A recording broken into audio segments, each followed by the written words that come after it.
থাকবে না, 1 ইঞ্চি জমিও থাকবে না। আজকের মধ্যে সব ক্লিয়ার করো। পুকুরের মধ্যে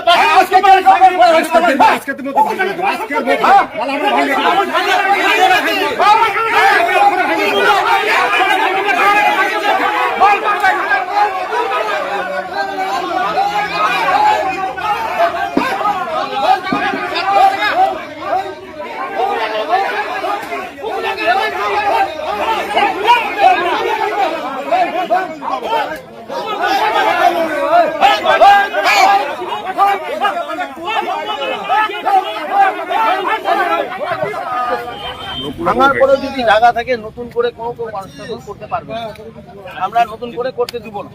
এই যেমন পঙ্কজ বানাচ্ছে, পঙ্কজকে না করে দেওয়া হলো, এটি যেমন আগের যদি থাকে আলাদা কথা, কিন্তু পুকুর পরে নতুন করে নতুন করতে দেবো, এটা আগে সবাই জানে, তোমরা জানো না, আমরা জানি না। যদি এরকম ভাঙা ঘর থেকে ভাঙা ঘরে থাকবে, কোনো ভাড়া দোকান কোনো রকম বসে কিছু করা যাবে না, এই হলো ব্যাপার।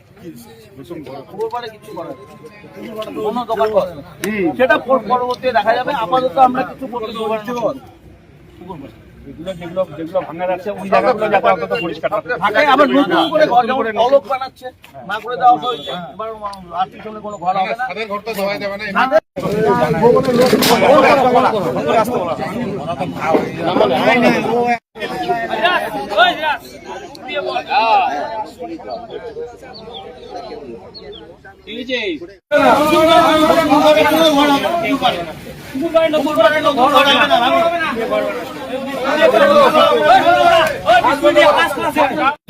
বলো মূল যে কথা যেটা আনন্দা বললেন, যে পুকুরটাকে আমাদের বাঁচানোর জন্য পুকুর পাড়ে নতুন করে আর কোনো দোকান, ঘুমটিঘর বা ঘর কোনো রকম কিছু আমরা ব্যবসায়ীকে বসতে দেব না।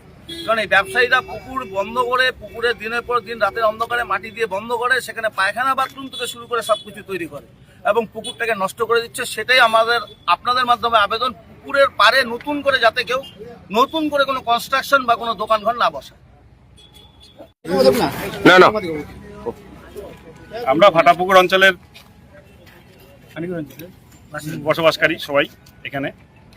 তো আমাদের একটা দীর্ঘদিনের আপত্তি ছিল, এই জায়গাটার নাম হচ্ছে ফাটাপুকুর, একটা পুকুরের নাম অনুসারে এই নামটা, কিন্তু এখানকার স্থায়ী কিছু স্বার্থান্বেষী ব্যবসায়ী এবং যাই হোক জবরদখলকারী যারা আছে, তারা দীর্ঘদিন ধরে পুকুরটাকে দখল করে পুকুরটাকে নোংরা করার প্রচেষ্টা এবং তার বিরুদ্ধে অনেক রকম গণ আন্দোলন গড়ে তোলার চেষ্টা করেছি আমরা, কিন্তু কোনো কিছুতে কোনো রকম ফল হয়নি।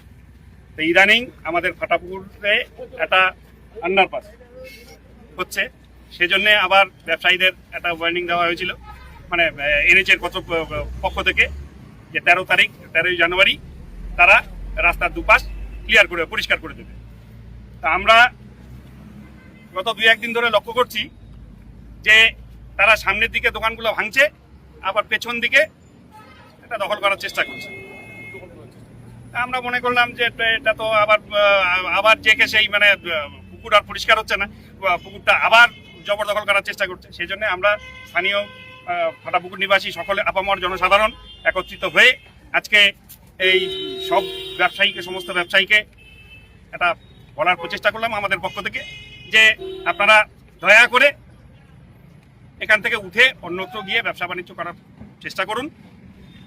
ফাটাপুকুর যে একটা ঐতিহ্যবাহী নাম, সেই নামটা যাতে টিকে থাকে, এবং সেটা টিকে থাকবে তখনই যখন ফাটাপুকুরটা টিকে থাকবে। এই ফাটাপুকুরটাকে টিকিয়ে রাখার জন্য আমাদের সকলের স্বার্থে আপনারা সবাই এগিয়ে আসুন। এই প্রচেষ্টার জন্যই আমরা সকলকে আজকে একটা মানে বার্তা দেওয়ার চেষ্টা করলাম, যে আপনারা কেউ পুকুর পাড়ে আবার দখল করে কোনো রকম ব্যবসা করার চেষ্টা করবেন না।